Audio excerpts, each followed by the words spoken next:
அலைந்தேன் உலகில் சாந்த சொரூபி என்னை நாடி வந்தார். சாந்தி தேடி அலைந்தேன் உலகில் சாந்த சொரூபி என்னை நாடி வந்தார்.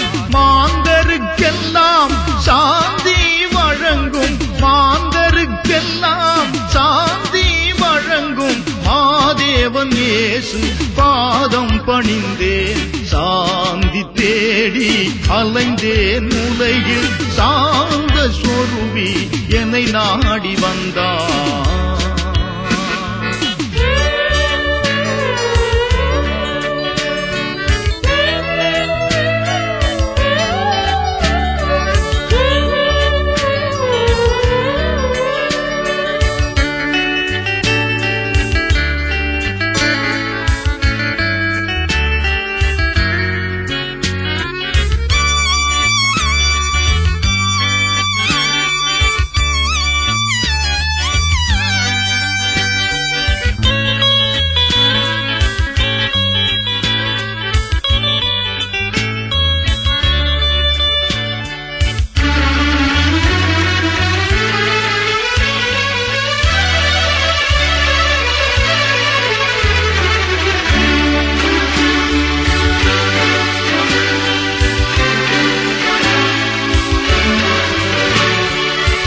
சத்தியம் ஜீவன் வழியும் அவரே, சர்வமும் இயேசு திருவருளே.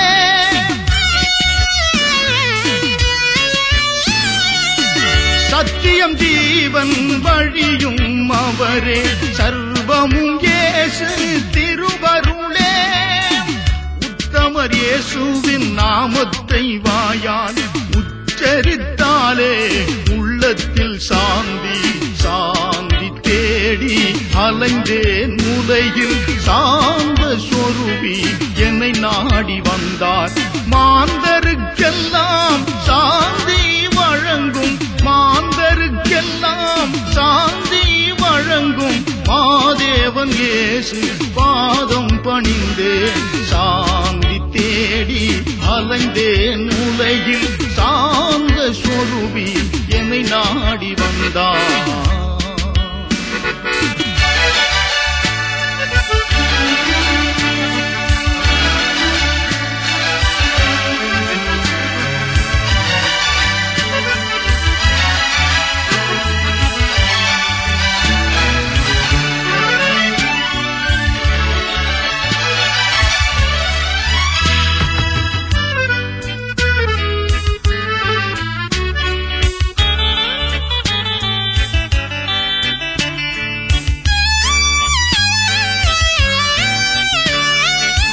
நித்தமும் நம்மை காப்பவர் இயேசு, நித்திய வாழ்வினில் சேர்ப்பவர் இயேசு.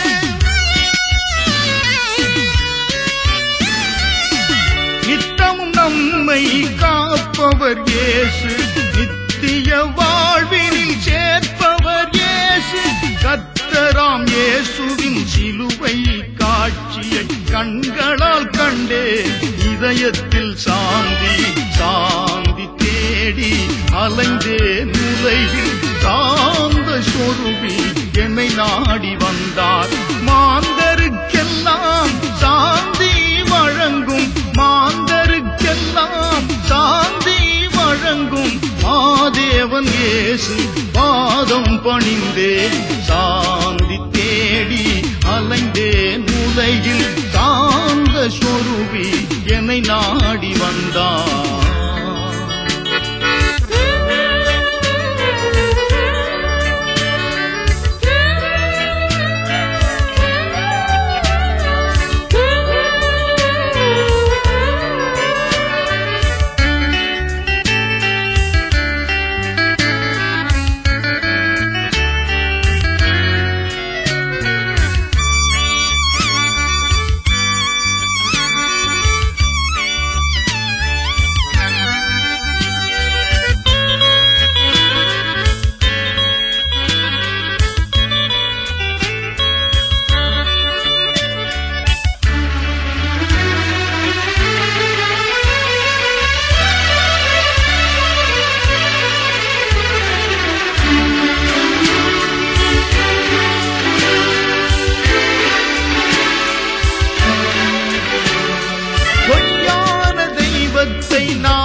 சாந்தி தேடி அலைந்தேன் உலகில் சாந்த சொரூபி என்னை நாடி வந்தார். மாந்தருக்கெல்லாம் சாந்தி வழங்கும், மாந்தருக்கெல்லாம் சாந்தி வழங்கும் மாதேவன் இயேசு பாதம் பணிந்தே சாந்தி தேடி அலைந்தேன் உலகில் சாந்த சொரூபி என்னை நாடி வந்தார்.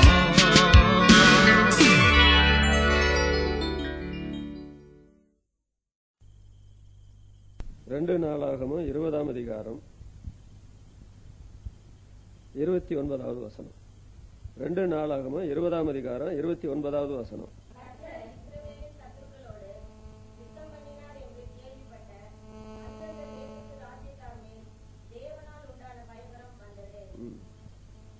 தேவனால் உண்டாகிற பயங்கரம். இதற்கு இன்னொரு வார்த்தை யாத்திராகமும் 35ஆம் அதிகாரம் 26ஆம் வசனத்தில் எழுப்புதல் என்று சொல்லப்பட்டிருக்கிறது. எழுப்புதல் என்றால் தேவனால உண்டாகிற பயங்கரம். இது யாருடைய நாட்களில் நடந்தது என்று பார்த்தால், யூதா ராஜாவான யோசபாத் ராஜா நாட்களில் நடந்த எழுப்புதலை குறித்து இந்த அதிகாரம் முழுவதும் நாம் பார்க்கிறோம். எழுப்புதல் வந்தே ஆக வேண்டிய ஒரு கால கட்டாயத்தில் நாம் இருக்கிறோம். எழுப்புதலுக்கு பல விதமான தடைகள் எந்த காலத்திலும் இருந்திருக்கிறது. வேத சரித்திர காலத்திலும் இருந்திருக்கிறது. போன 2000 வருஷ கால சரித்திரத்திலும் எழுப்புதலுக்கு தடைகள் இருந்திருக்கிறது. ஆண்டவர் மனது வைத்தால், அவருடைய பிள்ளைகள் ஒத்துழைத்தால் எழுப்புதலை பரலோகத்தில் போய் பார்க்கிறதல்ல, இதே உலகத்தில் எழுப்புதலை நாம் பார்க்கலாம். பிரஜாதி மக்கள் கூட பார்த்து, உங்கள் மத்தியில் தேவன் எழுப்புதலை அனுப்பியிருக்கிறார் என்று அவர்களே நம்முடைய எழுப்புதலை பார்த்து சாட்சி சொல்ல முடியும். இந்த எழுப்புதலுக்கு காரணமாக இருந்தது யார் என்று கேட்டால் தேவன் என்று நாம் அறிவோம்.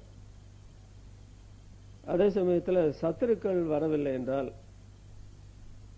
இந்த யோசபாத்து நாட்களிலே இப்படி தேவனால உண்டாகிற பயங்கரம் ஏற்பட்டிருக்காது. அவனுக்கு சத்துருவாக யார் யார் வந்தார்கள் என்று நாம் படிக்கும் பொழுது, அந்த முதல் வசனத்தில் மோவாப் புத்திரரும் அம்மோன் புத்திரரும் அவளோடு கூட அம்மோனியருக்கு அப்புறத்தில் உள்ள மனுஷரும் கூட யோசபாத்திற்கு விரோதமாக யுத்தம் பண்ண வந்தார்கள். அந்த மோவாவியர் அம்மோனியர் யார் என்று கேட்டால் லோத்துனுடைய 2 குமாரர்கள், அவருடைய சந்ததி. அப்புறம் அப்புறத்தில் உள்ள மனுஷரும் கூட என்றால் இதர ஜாதிகளை சேர்த்து கொண்டு இந்த யோசபாத்தையும் ஜனங்களையும் ஆண்டவர் அவர்களுக்கு கொடுத்திருக்கிற தேசத்திலிருந்து துரத்தி விட்டு, இந்த அதிகாரத்தை படித்தால் தெரியும், அங்கே குடியிருக்கும்படி அவர்கள் வந்தார்கள். அப்படித்தான் இந்த வேத பகுதியை நாம் பார்க்கிறோம். அதுல கொஞ்சம் பேராய் வந்தார்கள் என்று படிக்கிறதில்லை. இந்த யூதா ராஜா அவனோட சேர்ந்த ஜனங்கள் ஆயுதபாணிகளை விட எத்தனையோ மடங்கு அதிகமாக அவர்கள் கூடிக்கொண்டு வந்து விட்டார்கள். இப்படி வந்ததுனால யோசபாத் என்ன பண்ணார் தெரியுமா? நானும் யூதா ஜனங்களும் அழிகிறதா வாழ்கிறதா, ஒரு பெரிய பிரச்சனைக்குள்ள நாங்கள் வந்துவிட்டோம். எங்கள் தேவனாகி கர்த்தர் ஒரு எழுப்புதலை உண்டாக்கவில்லை என்றால் நாங்கள் அழிவது உறுதி. அந்த ரீதியில் அதை உணர்ந்து அவர் என்ன செய்தார் என்று தொடர்ந்துள்ள வசனங்களை நாம் பார்க்க முடியும். இந்த மோவாப் புத்திரரும் அம்மோன் புத்திரரும் என்று சொல்லும் பொழுது எழுப்புதலுக்கு தடை நம்முடைய சரியான விரோதிகள் யார் என்று கேட்டால் கிறிஸ்தவ மக்கள் தான். மெய் கிறிஸ்தவ மக்களுக்கு பெயர் கிறிஸ்தவ மக்கள் தான் தொன்று தொட்டு அவர்கள் பயங்கர விரோதியாக இருந்திருக்கிறார்கள். அதற்கு நாம் காயினை பற்றி சொல்லலாம். ஒரே தகப்பனுடைய பிள்ளைகள் 2 பேர். ஆனால் காயின் அவனை கொன்றே ஆக வேண்டும் அப்படி தீர்மானித்தான். அப்புறம் பார்த்தீர்களா, ஏசா யாக்கோப்பு அவருடைய தாயார் என்ன சொல்றாங்க தெரியுமா? உடைய சகோதரன் உன்னுடைய அண்ணன் தன்னுடைய மனதை தேற்றிக் கொண்டிருக்கிறான், நீ உன்னுடைய மாமனாருடைய வீட்டுக்கு ஓடி போயிரு. நீ ஓடி போக தவறினால் நான் உங்கள் 2 பேரையும் ஏன் இழக்க வேண்டும் அப்படின்னு சொன்னா அவன் கொண்டு போட தீர்மானிச்சுட்டான் அண்ணங்காரு ஏசா. யாக்கோப்பு தன்னுடைய உயிரை காப்பாத்துறதுக்கு அவனை திருப்பி அடிப்பான்ல, அதனால 2 பேரையும் நான் ஏன் ஒரு நாள் இழந்து போகணும், மாமனார் வீட்டுக்கு ஓடி போவோம். 20 வருஷம் கழிச்சு தான் அப்புறம் திரும்பி வந்தார். இந்த நம்முடைய கிறிஸ்தவ மக்கள் மாத்திரமல்ல, நமக்கு எதிரிகள் என்று சொல்றவங்க, அவங்க சும்மாவா இருப்பாங்க? கிறிஸ்தவர்கள் அல்லாதவர்களையும் சேர்த்துக்கிட்டு நம்மோட கூட எதிரிகளா யுத்தத்துக்கு வருவாங்க, நம்மளுக்கு சங்கடத்தை உண்டாக்குவாங்க, நம்மளை இல்லாமலே ஆக்க வேண்டும் என்பது அவருடைய நோக்கம். சரித்திர ஏடுகளை நீங்கள் வாசித்தால் 30 லட்சம் விசுவாசிகளை புறமதத்தார் அல்ல, நம்முடைய கிறிஸ்தவ மார்க்கத்தை சேர்ந்தவர்களை கொன்று குவித்திருக்கிறார்கள். 30 லட்சம் பேரை. ரத்தமேரி என்று சொல்லக்கூடிய இங்கிலாந்து நாட்டில் ராணி கிறிஸ்தவ மார்க்கத்துக்கு எதிராக பயங்கர காரியங்களை செய்தார். ஆனால் எழுப்புதல் வந்தால் இந்த எதிரிகள் அவருடைய பலம் என்னத்துக்கு ஆகும்? ஒண்ணுக்கும் ஆகாது. இந்த மாதிரி எதிரிகள் வந்த உடனே யோசபாத்து செய்த காரியத்தை நீங்க பாத்தீங்களா? 3ஆம் வசனத்துல யோசபாத்து பயந்து கர்த்தரை தேடுவதற்கு ஒருமுகப்பட்டு யூதா எங்கும் உபவாசத்தை கூறுவித்தான், அறிவித்தான். இந்த எதிரிகளை வெல்லுகிறதற்கு உடனே தானே நம்முடைய ஜனங்களை கூட்ட வேண்டும், ராணுவ வீரர்களை கொண்டு வர வேண்டும், அவர்களை ஒரு கை பார்க்கலாம். அந்த மாதிரி மாம்சீக ரீதியில எந்த ஒரு காரியத்தையும் செய்யாமல், ஆனால் இந்த அதிகாரத்தை பார்க்கும் பொழுது ராணுவ சேர்வைக்காரர்கள் போனார்கள். ஆனால் அதற்கு முந்தைய அவர்கள் செய்த காரியம் என்னவென்றால், 4ஆம் வசனத்தில் கர்த்தரிடத்தில் சகாயம் தேட கூடினார்கள். யூதாவில் உள்ள எல்லா பட்டணங்களிலும் இருந்து அவர்கள் கர்த்தரை தேட வந்தார்கள் என்று பார்க்கும். உபவாசம் ஜபம் பெரிய காரியங்களை சாதிக்கும் என்பதை தேவனுடைய பிள்ளைகள் மிக நன்றாக அறிந்திருந்தார்கள். இங்க பிரச்சனை வரவில்லை என்றால் இவங்க எல்லாரும் ஒன்னா கூடுவாங்க நீங்க நினைக்கிறீங்களா? பிரச்சனை வரலைன்னா விசுவாசிகள் ஒன்னா கூட மாட்டாங்க. சின்ன பிரச்சனை வந்தா கூட ஒன்றாக கூட வேண்டும் என்ற எண்ணம் இல்லாம இருப்பாங்க. பிரச்சனை பெருசா போச்சு, வாழ்றதா சாவுறதா என்ற நிலைமை வரும்பொழுது கூடாம இருக்க முடியுமா? அப்படி கூடாது இருக்கிறவங்களை விசுவாசிகள் நம்ம சொல்லலாமா? ரத்தம் துடிக்கி நம்முடைய எதிரிகள் மத்தியில் நம்ம அழிகிறதா? நம்முடைய தேவன் எங்கே என்று சொல்லி சகாயம் தேடக்கூடி அவங்க உபவாசம் பண்ணி ஜெபம் பண்ண ஆரம்பிச்சாங்க. லூக்கா எழுதின சுவிசேஷம் 2ஆம் அதிகாரம் 37ஆம் வசனத்துல அந்த அண்ணாள் இருக்கிறாங்களே 7 வருஷம் புருஷனுடனே வாழ்ந்து 84 வயதுள்ள விதவை, அவள் இடைவிடாமல் செய்த காரியம் ஜெபம் பண்ணி உபவாசம் பண்ணி என்று அங்க எழுதியிருக்கு. ஒருவேளை புருஷனோட வாழ்ந்திருந்தா இதற்குள்ள சந்தர்ப்பம் எனக்கு இல்ல, எனக்கு புள்ள ஊட்டி இருக்குது, குடும்ப காரியம் இருக்குதுன்னு சொல்லி அந்த அம்மா இந்த இரவு பகலா இதை செய்யாம இருந்திருப்பாங்க. அதனால புருஷன் இருந்தது நல்லது நான் சொல்ல மாட்டேன். ஆனா சிலருடைய வாழ்க்கையில புருஷன் இருக்கக்கூடாதுன்னு என்னுடைய கருத்து. புருஷன் இருக்கிற வரைக்கும் ஒழுங்கா இருக்க மாட்டாங்க, உபவாசம் பண்ண மாட்டாங்க, ஜெபம் பண்ண மாட்டாங்க. அது கர்த்தருக்கு தெரியும். அந்த அம்மா என்ன பண்ணாங்க, இந்த உபவாச ஜபத்தினால பெரிய காரியம் சாதிக்க முடியும். மற்றவங்க உபவாசித்து ஜெபிக்கிறார்களா என்பது 2வது காரியம். ஆனால் நான் உபவாசித்து ஜெபிப்பேன். அதனால ஆண்டவர் குழந்தையாக அங்க வந்த பொழுது அந்த அம்மா அவரை கண்டு புகழ்ந்து பேசினால் வளர்க்கும் என்று பைபிள்ல எழுதியிருக்கிறது. பிரச்சனை அவர்களை கூட செய்தது. அவங்க உபவாசம் செய்ய ஆரம்பிச்சாங்க. பாருங்கள், அந்த யோசபாத் ராஜா, நீங்க சரித்திரத்தை பார்த்தால் சாதாரண ஒரு ராஜா அல்ல. 19ஆம் அதிகாரத்தை பார்க்கும் பொழுது இஸ்ரவேல் ஜனங்கள் மத்தியில தெய்வீக காரியத்தையும் ஒழுங்குபடுத்துகிறார், அரசியல் சம்பந்தப்பட்ட காரியத்தையும் ஒழுங்குபடுத்துகிறார். தேவனுக்கு விரோதமாக எந்த காரியத்தையும் செய்யக்கூடாது, அப்படி செய்தால் நம்ம மேல தேவ கோபம் மூலம் என்றெல்லாம் நியாயாதிபதிகளை ஜனங்களை எல்லாம் சரி பண்ணி அந்த ஜனங்கள் இப்ப நல்லா இருக்கிறாங்க. அந்த சூழ்நிலையில இருந்தாலும் இப்ப எதிரிகள் வந்திருக்கிற காரியத்துல நாங்கள் உபவாசித்து ஜெபிக்காமல் இருந்தால் எங்களால் இந்த எதிரிகளை மேற்கொள்ள முடியாது என்று நினைத்து எல்லாரும் கூடின பொழுது அவர் என்ன செய்கிறார் பாருங்கள்.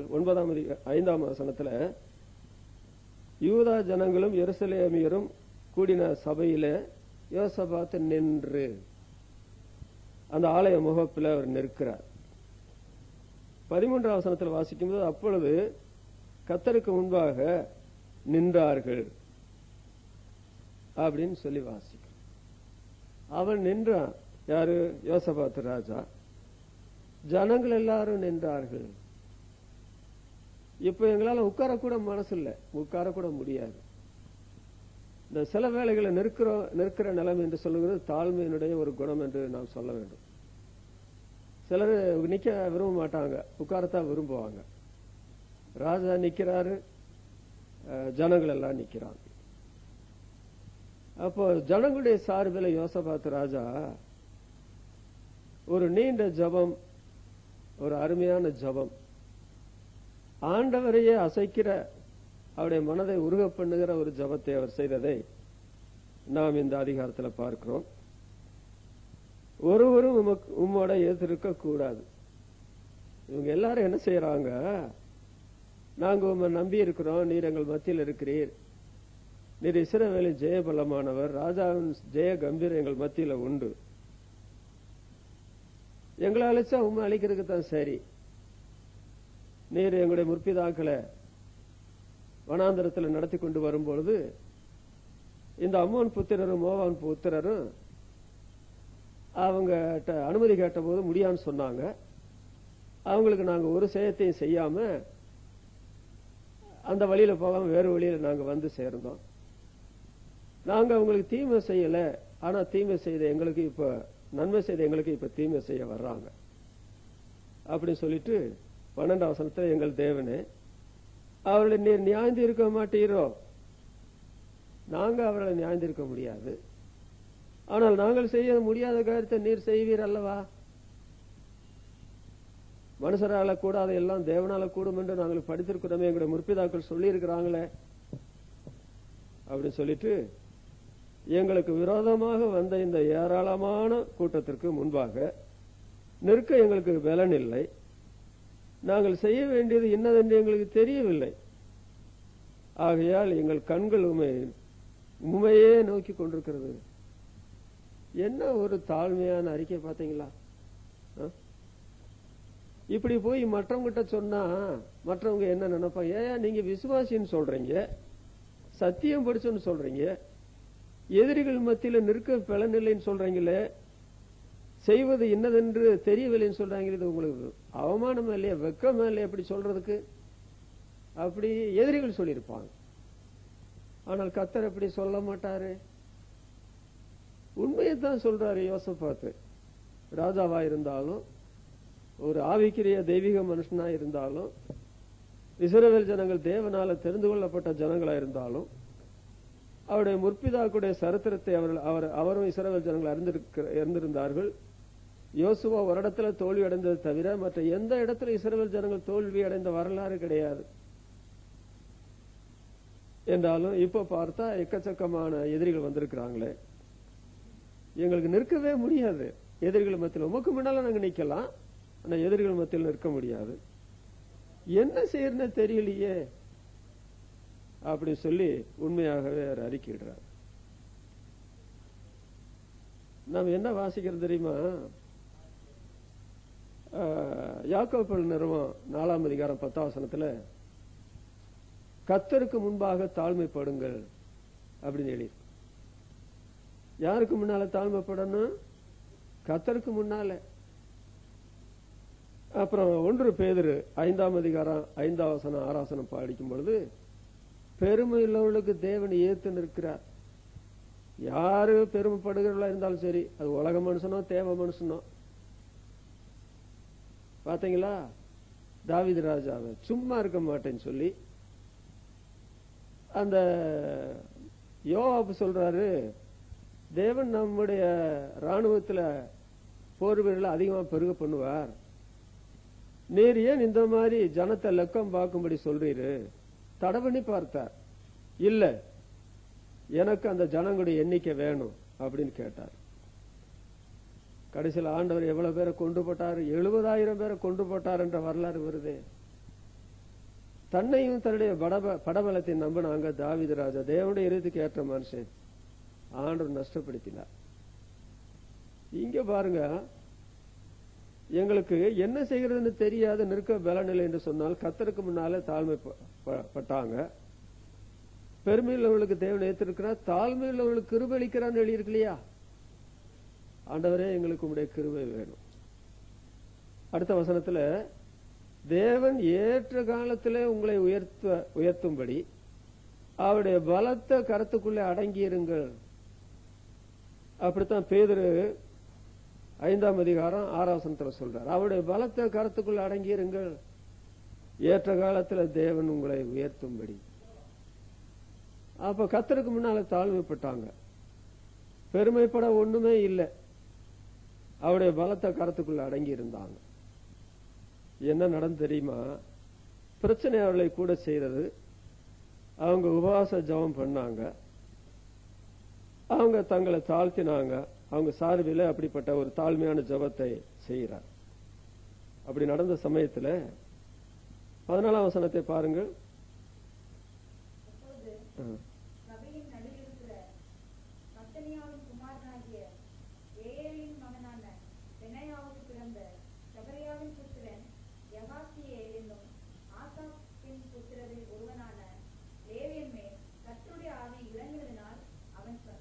அவன் சொன்னது அப்புறம் தொடர்ந்து எழுதியிருக்கு. இந்த யுத்தம் உங்களுடையதல்ல, இது தேவனுடையது. நீங்க என்ன செய்யணும்? நாளைக்கு யுத்தத்துக்கு போங்க அப்படின்னு சொன்ன உடனே அந்த சொன்ன வார்த்தையை அவங்க புரிந்து கொண்டு, நீங்கள் தரித்து நின்று கர்த்தர் உங்களுக்கு செய்ய ரட்சிப்பை பாருங்கள், பயப்படாமல் கலங்காமல் இருங்கள், நாளைக்கு அவர்களுக்கு எதிராக புறப்பட்டு போங்கள், கர்த்தர் உங்களோடு இருக்கிறார் என்றார். அங்க ஒரு தேவனுடைய மனுஷன் ஆண்டவர் வச்சிருந்தவன அவங்க ஒருமித்து கூடின பொழுது, உபவாசித்த போது, ஜெபித்த பொழுது அவன் மேல தேவாவி வந்து அவன் என்ன செய்கிறான்?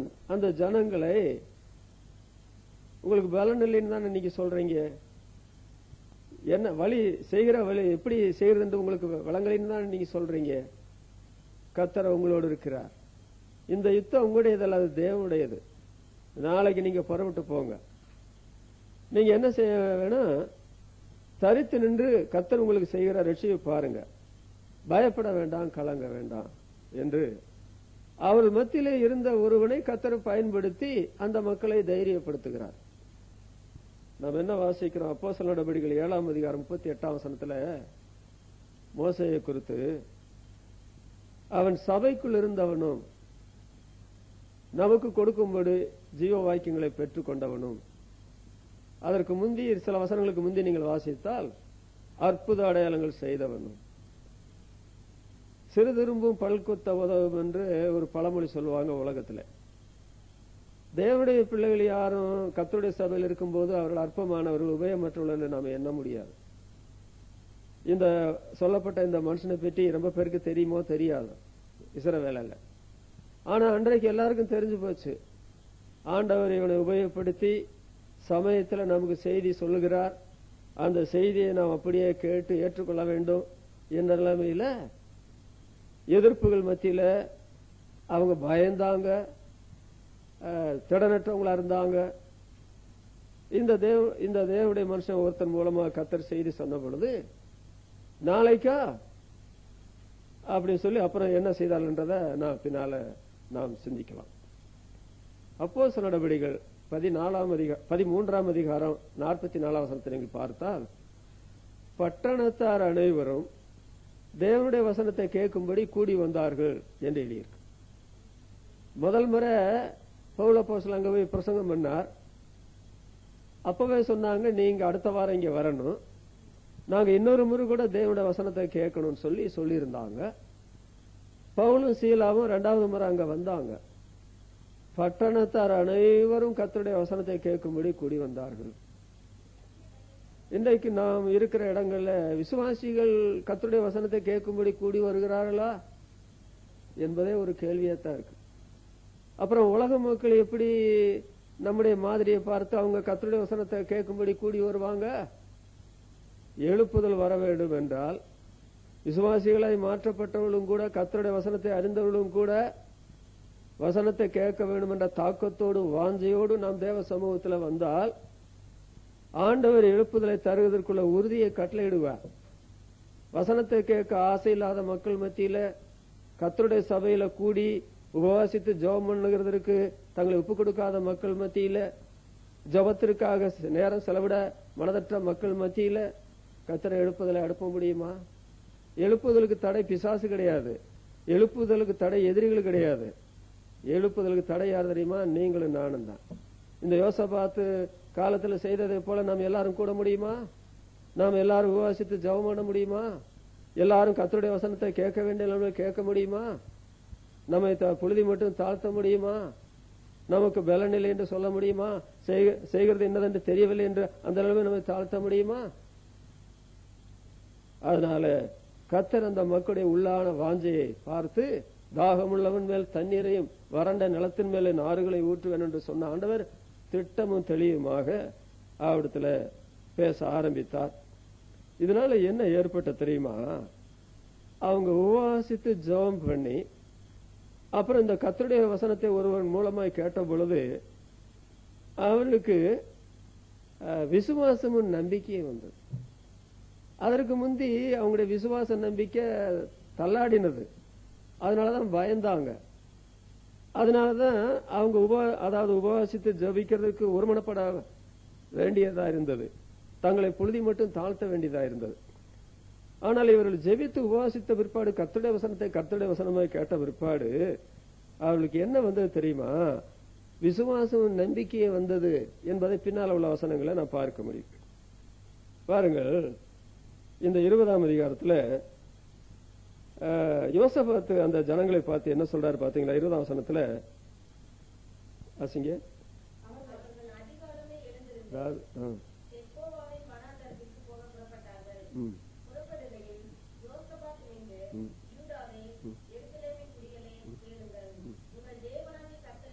உங்கள் தேவனாகிய கர்த்தரை நம்புங்கள்,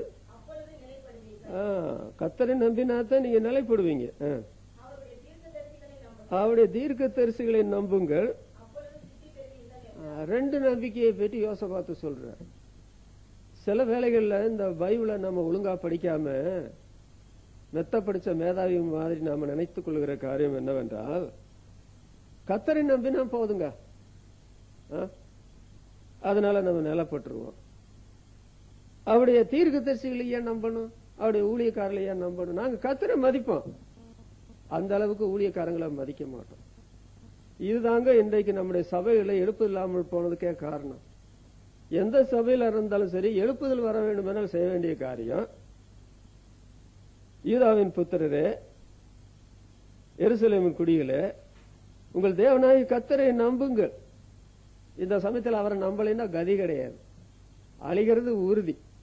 அவர் நம்பித்தான் ஆகணும். போதுமா? நிலைப்படுவீர்கள். அவருடைய தீர்க்க தரிசிகளை நம்புங்கள், அப்பொழுது சித்தி பெறுவீர்கள். தீர்க்க தரிசிகளை நம்பாம இருந்தா என்ன நடக்கும்? நான் 40 ஆண்டு கால கர்த்தருடைய சபை ஊழித்திருக்கிறேன். நிறைய சபைகளை பார்த்திருக்கிறேன், போயிருக்கிறேன், வந்திருக்கிறேன். விசுவாசியிடத்துல பலவீனங்கள் இருக்கிறது நான் பார்த்திருக்கிறேன், மூப்பரிடத்துல பலவீனங்கள் இருக்கிறத பார்த்திருக்கிறேன், ஊழியக்காரர் இருக்கிறவங்க இடத்துல இருக்கிற பலவீனங்களை பார்த்திருக்கிறேன். என்னிடத்துல இருக்கிற பலவீனம் கூட எனக்கு தெரியும். பாருங்க, இந்த யோசபாத்து ஒரு திருமணம் செய்யும் போது எங்க போய் திருமணம் பண்ணாரு அவரு? நான் செய்ய மாட்டாங்க, ஆனா அவர் செய்தார்னு எழுதி. ஏசபேல் வீட்டுல போய் திருமணம் பண்றாரு, அவ பொல்லாத மனுஷி, அவ பிள்ளை எப்படி இருக்கும்? பொல்லாத பிள்ளையாத்தான் இருக்கு. அதனால அவர் பின்வாங்கி போட வரலாறு பைபிள்ல வரும். அப்படி அந்த குடும்பத்துல சம்பந்தப்பட்டதுனால மாமனார் யுத்தத்துக்கு கூப்பிடுறாரு. ஒரு விசுவாசி இவனே போய் யுத்தம் செய்யணும்னு கிடையாது, எதிரிகள் வந்தா தான் யுத்தம் செய்யலாம்னு தான் பைபிள் இருக்குது. அவர் யுத்தத்துக்கு போய் தலை தப்பிச்சது தம்பரான் புனியன்ற மாதிரி ஓடி வந்தாரு, அலறி அடித்துக்கொண்டு ஓடி வந்த வரலாறு பைபிள்ல இருக்கு. இதுவும் இல்லாம பொல்லாப்பு செய்கிற மச்சனு கல்யாணம் பண்ணதுனால அவன் மச்சனா என்ன ஆயிட்டான்? பொல்லாத பையன். பொல்லாப்பு செய்கிற அகசியாவோட தோழமை பண்ணி ஒரு கப்பல் கட்டி அவங்க சோதனை ஓட்டம் விட்டு பார்த்தாங்க. ஒரு தீர்க்கதரிசி சோதனை ஓட்டம் விடும்போது முன்னால வந்து நின்றார். இவருக்கு முகமெல்லாம் வேர்த்து போச்சு. தீர்க்கதரிசி வேற மாதிரி செய்தியோட வந்திருக்கிறாரு. கர்த்தர் உன் கிரிகளை முறித்து போட்டார், டமார்னு உடைஞ்சு போச்சு, ரெண்டா போச்சு கப்பல், கோடிக்கணக்கான ரூபாய் நஷ்டம். அப்படிப்பட்ட ஒரு மனுஷன் தான் இவர். என்றாலும் இப்ப அந்த தவறுகள் எல்லாம் தேவ சமூகத்தில் அறிக்கையிட்டு, ஆண்டவரே ஒருவனை இல்லாதவர்களை இருக்கிற போல அழைக்கிற தேவன், என்னுடைய பாவமரை என்னை கழுவி சுத்திகரியும். ஆரம்பத்தில் என்னை எப்படி பாவமர கல்வி சுத்திகரிக்கப்பட்ட நிலைமையில் இருந்தனோ அப்படி மறுபடியும் சுத்திகரியும் என்று சொன்னபோது தாவீதை சுத்திகரித்தார். ஆனா இப்ப என்ன சொல்றாரு? நானும் தீர்க்கதரிசி நம்புறேன், நானும் கர்த்தரை நம்புறேன். இன்றைக்கு தேவனுடைய திருச்சபையில விடிய விடிய அழுகட்டுமா, விடிஞ்சு அழுகட்டுமா, சாமுவேலை போல ராத்திரி முழுசும் மனம் நொந்து அழுகட்டுமா? இந்த மக்கள் உண்மையிலேயே இந்த தீர்க்கதரிசிகளை நம்பினா கர்த்தரை நம்பத்தான் செய்வாங்க. கர்த்தரை நம்பினால் தீர்க்கதரிசிகளை நம்பத்தான் செய்வாங்க. 1 யோவான் 5ஆம் அதிகாரம் 1 வசனத்தில் என்ன படிக்கிறோம் பாருங்க. பிறப்பிக்கப்பட்டவனிடத்தில் அன்பு கூறுகிற எவனும் அவராலே பிறப்பிக்கப்பட்டவனிடத்திலும் அன்பு கூறுகிறான். பிறப்பிக்கப்பட்டவனிடத்தில் அன்பு கூறுகிறவன் அவராலே பிறப்பிக்கப்பட்டவனிடத்தில் அன்பு கூறுகிறான். அப்ப நீங்க, நான் ஆண்டவரை நம்புறேன், இந்த தீர்க்கதரிசிகளை நம்ப மாட்டேன், அவங்க நம்பிக்கைக்கு பொருத்தம் இல்லை, நீங்க பொருத்தமா? எல்லாருக்கும் எல்லா விதமான குறைகள் இருக்கத்தான் செய்யும். குறைகளை அறிக்கையிடணும், விட்டு விடணும். தேவனுடைய பிள்ளைகள் ஒன்னா சேரணும். நமக்கு எதிரிகளை சங்காரம் பண்ணணும், எழுப்புதல கொண்டு வரணும், அதுக்கு ஒத்து நிக்கணும், அதுதான் முக்கியம். அப்படி சொல்லி போது என்ன நடந்து தெரியுமா? அவங்க கர்த்தரை நம்பினாங்க, தீர்க்கதரிசி நம்பினாங்க. நடந்த காரியம் என்ன தெரியுமா? இவங்க இன்னும் யுத்தத்துக்கும் போகல, யுத்தத்துல என்ன நடக்க போகணும்னு தெரியாது. கர்த்தர் சொல்லிட்டாரு தீர்க்கதரிசியின் மூலமா, யுத்தம் உங்களுடையதல்ல, அது என்னுடையது, நீங்க தரித்து நின்று நான் உங்களுக்கு செய்கிற ரட்சிப்பை பாருங்கள்ல சொல்லிட்டார். என்ன நடந்த தெரியுமா? 18ஆம் வசனத்துல, அப்பொழுது யோசபாத் தரை மட்டும் குனிந்தான், சகல யூத கோத்திரத்தாரும் எருசலேமின் குடிகளும் கர்த்தரை பணிந்து கொள்ள கர்த்தருக்கு முன்பாக தாழ விழுந்தார்கள். என்ன நடந்துச்சுங்க? மனுஷீக நிலைமையில என்னத்தான் ஒண்ணுமே இங்க நடக்கல. எதிரிகளாத்தான் இருக்கிறாங்க, இவங்க கொஞ்சம் பேரத்தான் இருக்கிறாங்க. தரை மட்டும் குடிக்கிறாரு யோசபாத் ராஜா, தரை மட்டும் மண்டை போய் பூமியில முட்டுற மாதிரி தரை மட்டும். ஜனங்கள் எல்லாம் விழுந்துட்டாங்க, நெடுஞ்சாங்களே விழுந்துட்டாங்க. ஏனென்றால் எங்களுடைய உயிரை காப்பாத்துறதுக்கு ஆண்டவர் எங்களுக்கு செக்யூரிட்டி பாதுகாப்பு கொடுத்துட்டாரு, உறுதி கொடுத்துட்டாரு. விழுந்தாங்க. விழுந்துட்டு என்ன நடந்தது தெரியுமா? 20ஆம் வசனத்துல, அவர்கள் அதிகாலமே எழுந்திருந்து தெக்கோவாவின் வனாந்தரத்திற்கு போக புறப்பட்டார்கள். அதிகாலமே. அப்ப ராத்திரி முழுசும் இவங்களுடைய நிலைமை என்ன இருந்திருக்கும் நீங்க நினைக்கிறீங்க? சொல்லுங்க. ராத்திரி முழுசும் இந்த மோவாபியர் புத்திர பாருங்க, இந்த அம்மோன் புத்திரரை பாருங்க, அவளோடு கூட அப்புறத்தில் உள்ள மனுஷெல்லாம் வந்திருக்கிறாங்களே, நாளைக்கு என்ன நடக்க போது தெரியாதே, எங்களை கொன்று குவிச்சிருவாங்களா, எங்களுடைய வீடுகளை சூறையாடிடுவாங்களா, அல்லது எங்களை நாட்டை விட்டு துரத்தி அடிச்சிருவாங்களா, நாங்க அங்க போய் எங்க தங்குறது, எங்க படுக்கிறது, என்னத்தை சாப்பிடுறது, ஐயோ ஐயோ அப்படின்னு சொல்லி ராத்திரி முழுசும் தூங்காம அப்படி இருந்திருப்பாங்க நீங்க நினைக்கிறீங்களா? இல்லங்க, அப்படி இல்லவே இல்லை. அதனாலதான் அவர் காலையில போய் அந்த சத்துருக்களை சந்திக்கிறதுக்கு முந்தி என்ன நான் வாசிக்கிறோம், 22ஆம் வசனத்தில், அவர்கள் பாடி துதி செய்ய தொடங்கின பொழுது அப்படின்னு சொல்லி எழுதி, பாட துதி செய்ய தொடங்கின பொழுது. 19ஆம் வசனத்துடைய பின்பகுதியில இஸ்ரவேலின் தேவனாகி கர்த்தரை மகா சத்தத்தோட கம்பீரமாய் துதித்தார்கள். எப்படி பாருங்க, ராத்திரி முழுசும் சந்தோஷம், நல்ல தூக்கம். ஒருத்தருக்கு கூட தூக்கம் இல்லாத ஆளே கிடையாது. உபவாசித்து ஜெபிக்கிற மக்கள், வசனத்தை வசனத்தின்படி கேட்கிற மக்கள், தேவனை நம்புகிற மக்கள், அவருடைய தீர்க்கதரிசிகளை நம்புற மக்களுக்கு 1000 பிரச்சனை வரட்டும், தலையை பிச்சுக்கலான்ற பிரச்சனை வரட்டும், நல்லா படுத்து தூங்கி காலையில இந்த பிரச்சனை என்ன ஆச்சு, எங்க போச்சு துதித்தார்கள். 22ஆம் வசனத்துல வாசிங்க, அடுத்த வசனம் வாசிங்க.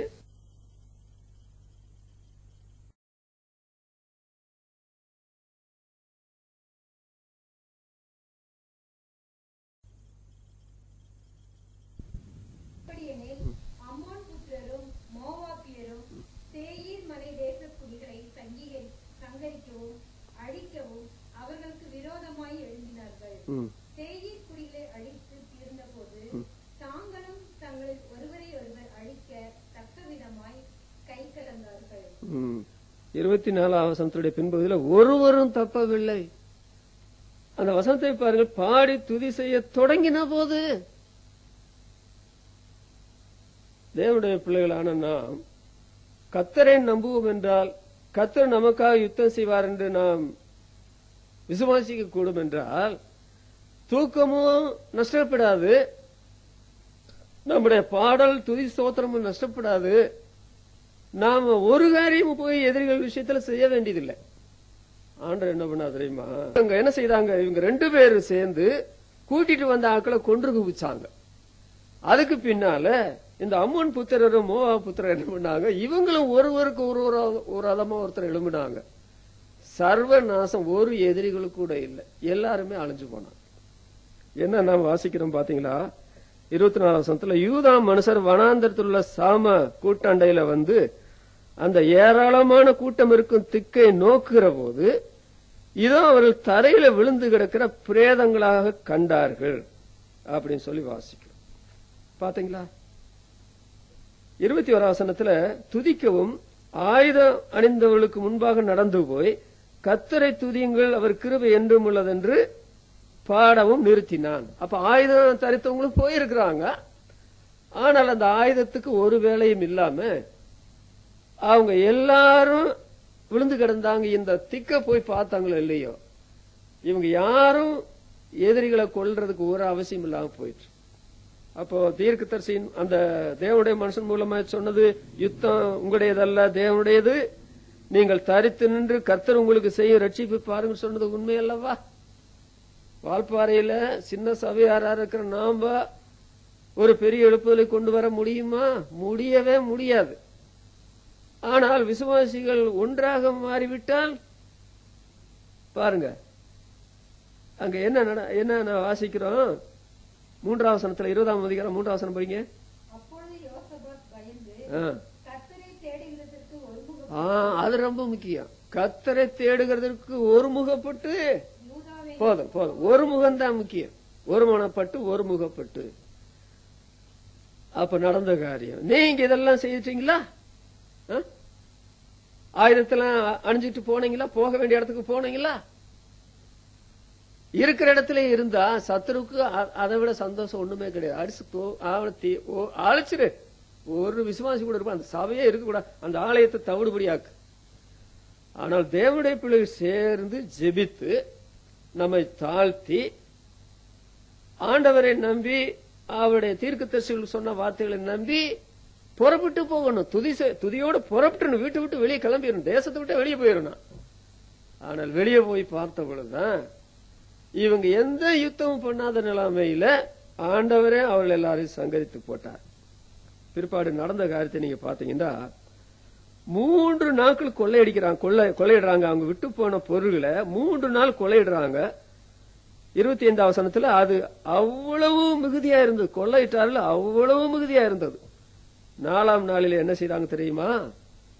அவங்க பெராக்காவில கூடி அங்கே கர்த்தருக்கு ஸ்தோத்திரம் செலுத்தினார்கள் அப்படி சொல்லி வாசிக்கிறோம். ஸ்தோத்திரம் செலுத்தினது மாத்திரமல்ல, 27 வசனத்துல கர்த்தர் அவர்களை அவர்கள் சத்துருக்கள் பேரில் கலிகுற செய்தபடியால் யூதா ஜனங்கள் யாவரும் எருசலேமின் ஜனங்களும் அவளுக்கு முன்னால யோசபாத்தும் மகிழ்ச்சியோட எருசலேமுக்கு திரும்பினார்கள். அப்ப இந்த யோசபாத்து அவனையும் பாருங்கள், அவங்க சந்தோஷத்தோட திரும்புறாங்க. போகும்போது சந்தோஷம், வரும்போது சந்தோஷம். போகும்போது எப்படிங்க சந்தோஷம்? துதி செலுத்தும் போது சந்தோஷம் இல்லாம துதிக்க முடியாது. எப்படி துதிச்சாங்க?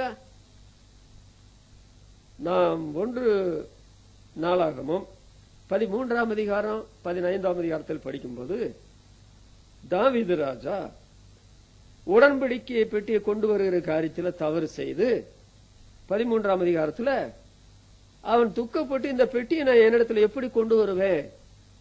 எல்லாரும் துக்கத்தோட அவங்க வீட்டுக்கு போயிட்டாங்க. ஆனால் அங்க ஊச அடிபட்டு இறந்த போது தாவீது ஆண்டவத்துல கேட்டான், பைபிளை படிக்க ஆரம்பிச்சான். நான் எங்க தவறு பண்ணேன்? இந்த உடன்படிக்கை பெட்டியை கொண்டு வர்ற விஷயத்துல தவறுதலை கண்டுபிடிச்சார். என்ன காரியத்தை நான் தவறு பண்ணானதான் அந்த பெட்டியை கொண்டு போய் சேர்க்க வேண்டிய இடத்துல சேர்க்க முடியலையா? ஊசா கொல்லப்பட்டானா? இப்ப நான் வசனத்தை பைபிளை படிச்ச போது நான் செய்த தவறை கண்டுபிடிச்சிட்டேன், தவறை சரி பண்ணிட்டேன் அப்படின்னு சொல்லிட்டு அடுத்து அந்த 15ஆம் அதிகாரத்தை நீங்க படிச்சீங்கன்னா உடன்படிக்கை பெட்டி எடுக்க போறாங்க மறுபடி. அப்ப நடந்தது போல இப்போ ஏதாவது நடந்து நானே கொல்லப்பட்டுட்டா என்ன பண்றது? பயப்படல. ஏன் நான் கொல்லப்படணும்? யாரும் கொல்லப்படணும்? நாங்க இப்ப பைபிள் படி தானே செய்ய போறோம். போகும்போதே பெட்டியை கொண்டு வர மகிழ்ச்சியோடு போனார்கள். மகிழ்ச்சியோடு போனாங்களாம், மகிழ்ச்சியோடு திரும்பி வந்தாங்க. நாம மகிழ்ச்சி இல்லாம, ஆண்டவரிடத்துல நம்பிக்கை இல்லாம, விசுவாசம் இல்லாம, சபையினுடைய காரியங்கள்ல எல்லா விதமான ஈடுபாடும் காண்பிக்காம நாம எழுப்புதல் கொண்டு வரணும்னு நினைக்கிறது அபத்தம். நடக்காது. நம் மூலமா எழுப்புதல் கொண்டு வர வேண்டும் என்று ஆண்டவர் தீர்மானித்து அதற்கு நாம் அறிந்தோ அறியாமலோ தடையா இருந்தால் நாம் சபிக்கப்படுவோம். நான் மறுபடியும் சொல்றேன், நம் மூலமாய் ஆண்டவர் எழுப்புதலை கொண்டு வர விரும்பி நாம் அறிந்தோ அறியாமலோ அதற்கு தடையாக இருந்தால் நாம் சபிக்கப்படுவோம். ஏனென்றால் இந்த எழுப்புதலினால உலக மக்கள் அடக்கப்படுகிறார்கள், நாம் பெரும் அளவில் ஆசீர்வதிக்கப்படுகிறோம். அவங்க அடக்கப்படலை, நாம் ஆசீர்வதிக்கப்படலைன்னு சொன்னா அதற்கு நாம் காரணம் இருந்தால், நான் காரணம் இருந்தால் ஆண்டவர் சும்மா விட மாட்டாரு. அதனால நீங்க ரட்சிக்கப்பட்டா போதும், எதமா சபையில ஒரு அங்கத்தினர் இருந்தா போதுன்ற அந்த விளக்கத்தை அடியோட விட்டுருங்க. எழுப்புதலை கொண்டு வந்தே ஆக வேண்டும். யோசபாத்துக்கு அது தெரியும். இஸ்ரவேல் ஜனங்களை இதை உணர்ந்தாங்க.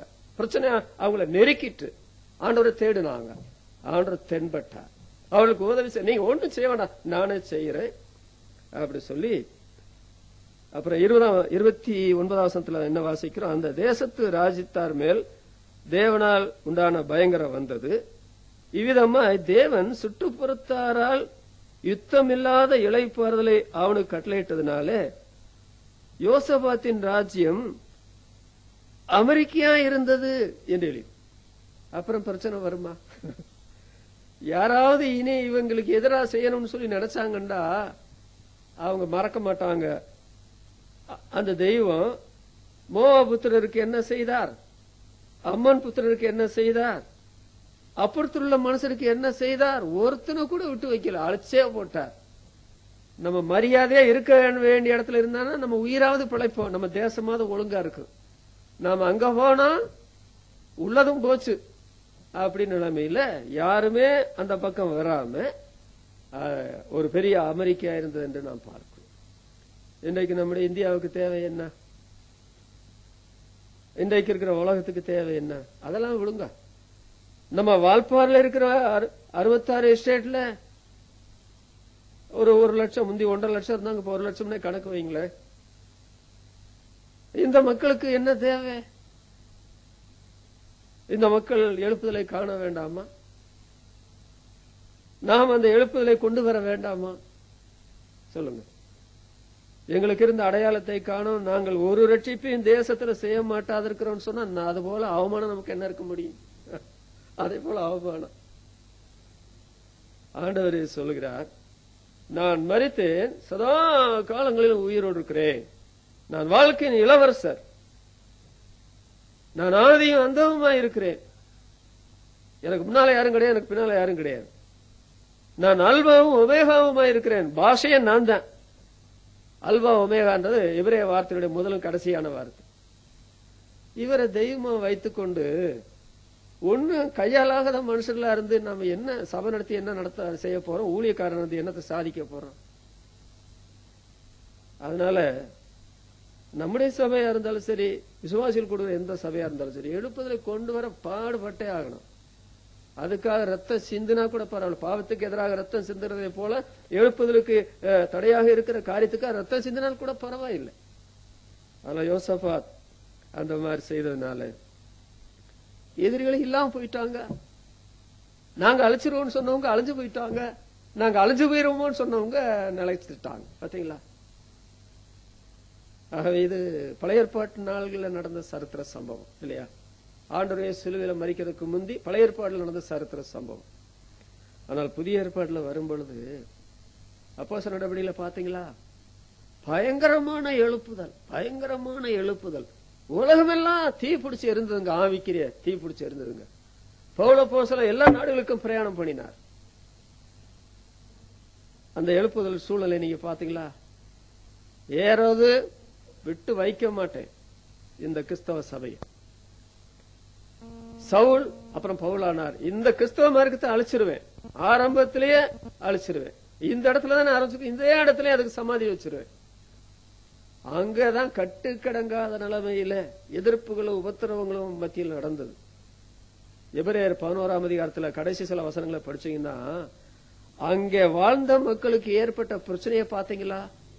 வாளால் அறுப்புண்டார்கள், பாதிக்கப்பட்டார்கள், கொல்லப்பட்டார்கள், துரத்தப்பட்டார்கள், மலைகளை குகைகளை அடைக்கலமாக்கி கொண்டார்கள், மிருகங்களை கொன்று அந்த தோலை எடுத்து தங்களுடைய நிர்வாணத்தை மூடினார்கள். இதெல்லாம் பைபிள்ல சொல்லிக்குதே. அப்போ எதிரிகள் ஒன்னும் ரட்சிக்கப்பட்டாங்க. பவுல் அப்போஸ்தலன் ரட்சிக்கப்பட்டு சபைக்குள்ள வந்த போது கூட அவனை நினைச்சு பயந்தாங்க. அவ்வளவு பெரிய தீவிரவாதி. ஏறது ஆண்டவர் என்ன பண்ணார் தெரியுமா? செத்தான்னா அது வேற காரியம், செத்தான்றது வேற. புழுத்து இறந்தான்னு தான் பைபிள் எழுதி. பயங்கரமான டெரிபிள் டெத். அப்படிப்பட்ட ஒரு மரணத்தை நான் காமிக்கிறேன் உலகத்துல ஆண்டவர் செய்தார். அதனால பழைய ஏற்பாட்டு எழுப்புதலுக்கும் புதிய ஏற்பாட்டு எழுப்புதலுக்கும் ஏகப்பட்ட வேறுபாடு இருக்குது. அது சரித்திரத்தில் நீங்க 2000 வருஷம் சரித்திரத்தில் படிச்சா சார்லஸ் ஃபின்னி, ஜோனத்தான் எட்வர்டு என்று சொல்லக்கூடியவங்க எல்லாம் அவங்க நாட்கள்ல இந்த எழுப்புதலுக்கு எதிரிகளை ஆண்டவர் அடிச்சு அங்கேயே கீழே விழுந்து செத்துருக்காங்க, தூக்கிட்டு போய் அடக்கம் பண்ணாங்களாம். அவங்க நாட்கள்ல பிரசங்கம் பண்ணும்போது ஜனங்கள் ஆயிரமான ஜனங்கள் அலறி அடிச்சு பாவத்தை குறித்து உணர்வடைந்து தூண்களை பிடித்து கொண்டு அலறினாங்க. அலறி நாங்க ஆண்டவர் இயேசு உள்ளத்துல ஏற்றுக்கொண்டோம். அதாங்க எழுப்புதல் சொல்றது. எதிரிகளை அடக்கிறது, பாவத்துல உறங்கி கிடக்கிற ஜனங்களை எழுப்பி விட்டு அசுத்தத்தை விட்டு விலக செய்யறத எழுப்புதல். அது நடந்தது. அது இன்னைக்கு நடக்காதா? இப்ப 2000 வருஷத்தினுடைய முடிவுல வந்துட்டோம். இப்போ அந்த காலத்துல இருந்தவங்கள இருந்த சூழ்நிலையோட இப்பொழுது நிறைய எத்தனைகள் நமக்கு அதிகமா இருக்குது, பண வசதிகள் அதிகமா இருக்குது, வேதத்தை பற்றின அறிவு அதிகமா இருக்குது. ஆனா நம்ம செய்யற காரியம் என்ன தெரியுமா? இந்த லவோதிக்கா ஜனங்களை பாத்தீங்களா? லவோதிக்கிற அனலும் இல்லாம குளிரும் இல்லாம நான் உன்னை என் வாயிலிருந்து வாந்தி பண்ணி போடுவேன்றார். அவங்க என்ன சொல்றாங்க? நாங்க திரவிய சம்பன்னர், நாங்கள் ஐஸ்வர்யவான்கள், எங்களுக்கு ஒரு குறைவும் இல்லை. யார்கிட்ட பேசுறாங்க இவங்க? யார்கிட்ட பேசுறாங்க? ஐஸ்வர்யங்கள் தேவனிடத்துல அவங்க அப்படி பேசுறது? சபையில சேர்ந்துட்டாங்களே. எனக்கு நீங்க சபையில சேர்ந்தீங்க? ஆண்டவர் சொல்ற, நீ பரிதபிக்கப்படத்தக்கவனும் நிர்வாணியும் குருடனும் தரித்திரம் பிடிச்சவனும். இதை விட என்ன வார்த்தையை சொல்லி அவங்கள திட்டுறது, மூக்க உடைக்கிறது? சொல்ல போனால் இன்றைக்கு உள்ள விசுவாசிகள் அவங்களுடைய தாளந்து, அவங்களுடைய வரம், அவங்களுடைய நேரம், அவருடைய குடும்பம், அவங்களுடைய பணம், இவைகளை தத்தம் செய்திருந்தால் உலகத்தை அசைச்சிருக்கலாங்க. ஆயிரமான பேர் மனம் திரும்பி இருப்பாங்க. ஆனா ரொம்ப பரிதாபம் என்னவென்றால், பிலிப்பியர்கள் இடத்துல பவுல் சொல்றார், அவன் ஒருவனே அல்லாமல் மற்ற எல்லாரும் தங்களுக்குரியவளை தேடுகிறாள். அவன் ஒருத்தன் தான் கிறிஸ்துவுக்குரியவளை தேடுறான், மற்ற எல்லாரும் தங்களுக்குரியவளை தேடுறாங்க. நான் அந்த மாதிரி எனக்குரியதை நான் தேடி இருந்தால் இந்த வாய்ப்பாளர் சபை உண்டாயிருக்காது. உங்களுக்கு தெரியுமா? நான் எனக்குரியதை மாத்திரம் நான் தேடி இருந்தால் வாய்ப்பாளர் சபை உண்டாயிருக்காது. 4 தேவ ஊழியக்காரர்கள் எழும்பி இப்ப 4 இடத்துல சபை கட்டடம் சொந்தமா கட்டி நூற்றுக்கணக்கான பேர் சபையில் அங்கத்தினரா இருக்கிறாங்க. தமிழ்நாடு முழுசும் அந்த ஊழியக்காரங்க போய் ஊழியம் செய்யறாங்க. 5வது ஒரு நபர் இப்ப திருச்சியில் இருக்கிறார். நூற்றுக்கணக்கான பேர் சபைகள்ல ரட்சிக்கப்பட்டு மற்ற சபைகள்ல ஊழியக்காரங்களாகவும் இருக்கிறாங்க. தனக்கு மிஞ்சினது தானம் என்ற மாதிரி நான் பணத்தை செலவு பண்ணி சமயம் இருந்தா ஊழியம் செய்தா போதில் ஊழியம் செய்ய வேண்டாம் அந்த மாதிரி நிலைமை தான் என்ன நிலைமை ஏற்பட்டிருக்கு. இது எனக்கு மாத்திரமா? பவுல் அப்போஸ்தலன் சொல்றார், நான் கிறிஸ்துவை பின்பற்றி போல நீங்கள் எல்லாரும் என்னை பின்பற்றும், இந்த கட்டுகள் தவிர முழுதுங்க என்னை போல ஆக வேண்டும் என்று விரும்புகிறேன் என்று பவுல் சொல்றார். அதனால எழுப்புதல் ரொம்ப அவசியமான ஒன்று என்று நான் மனசுல பட்டிருக்குது. அதை எப்ப ஆண்டவர் கொண்டு வர போறது இல்லை. சாருக்கு முந்தைய பார்க்கணும் ஆசை உண்டு. கர்த்தர் இந்த வாக்கியங்களை ஆசிரிப்பாரா? நான் ஜெபிக்கிறேன்.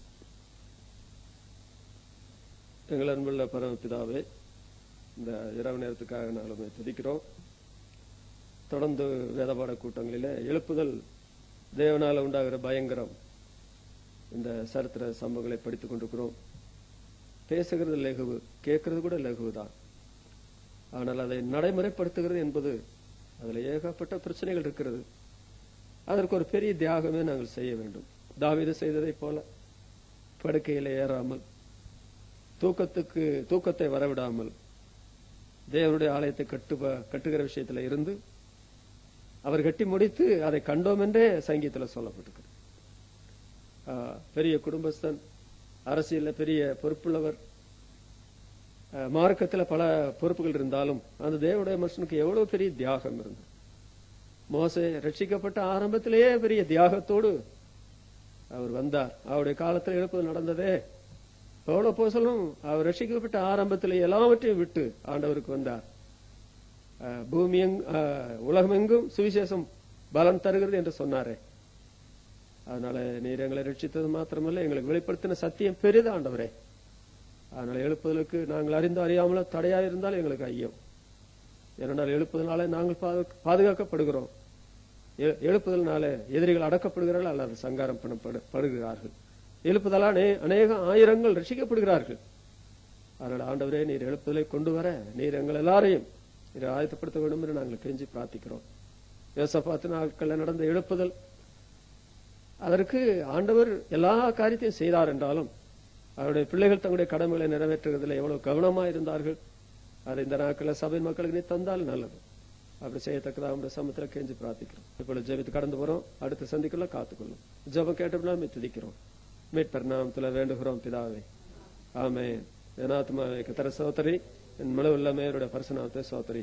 என் ஆத்மாவை கர்த்தரை ஸ்தோத்திரி, அவர் செய்த சகல உபகாரங்களையும் மறவாதே. ஆமென்.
ஆ